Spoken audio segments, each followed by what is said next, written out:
ফাঁকা বাড়ি, সুযোগ বুঝে প্রায় 10 ভরি সোনার গহনা সহ নগদ টাকা নিয়ে চম্পট দিল দুষ্কৃতীরা। এই ঘটনায় এলাকায় চাঞ্চল্য ছড়িয়ে পড়েছে। ঘটনাটি ঘটেছে উত্তর দিনাজপুর জেলার চোপড়া থানার কালাগজ এলাকায়। পরিবার সূত্রে জানা গেছে, কালাগজ এলাকার বাসিন্দা বিষ্ণুপদ সিংহ গত 3রা মার্চ সপরিবারে বাইরে ঘুরতে গিয়েছিলেন। রবিবার সন্ধ্যায় বাড়ি ফিরে ঘরের দরজা খুলতেই চক্ষু চড়ক গাছ। তারা দেখতে পান বাড়ির আলমারি, শোকেস ভেঙে প্রায় 10 ভরি সোনার গহনা ও নগদ টাকা নিয়ে চম্পট দিয়েছে দুষ্কৃতীরা। এই ঘটনায় এলাকায় চাঞ্চল্য ছড়িয়ে পড়ে। গোটা ঘটনায় চোপড়া থানায় লিখিত অভিযোগ দায়ের করেন পরিবারের সদস্যরা। অভিযোগের ভিত্তিতে ঘটনার তদন্ত শুরু করেছে পুলিশ।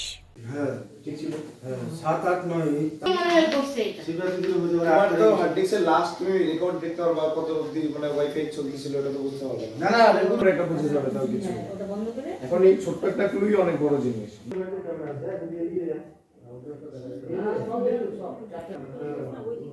কি হয়েছে বলতে, গত 3 মার্চের 3 তারিখে আমরা পরিবারের সবাই মিলে, বাড়িতে কেউ ছিল না, সবাই মিলে আমরা পুরী চলে গেছিলাম ঘুরতে। তো আজকেই আমরা ফিরেছি, মানে মোটামুটি 8টার দিকে আমরা আসলাম।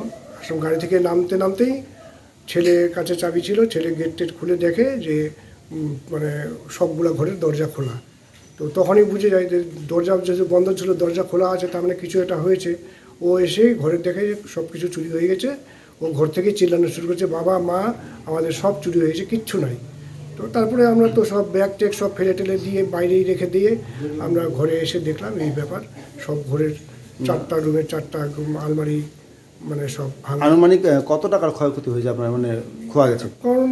কারণ টাকা তো এমনি ক্যাশ গেছে, মোটামুটি 20,000 টাকা ক্যাশ আমার মিসেসের কাছে ছিল, আমার কাছে ছিল না ক্যাশ।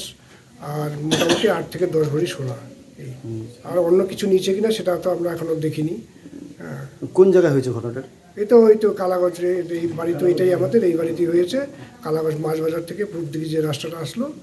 থানায় লিখিত অভিযোগ করেছেন? থানায় লিখিত অভিযোগ করে এইমাত্র এলাম। আপনার নাম? আমার নাম বিষ্ণুপদ সিংহ। আপনারা দেখছেন নিউজ প্রাইম টাইমস। সঙ্গে থাকুন এবং দেখতে থাকুন নিউজ প্রাইম টাইমস।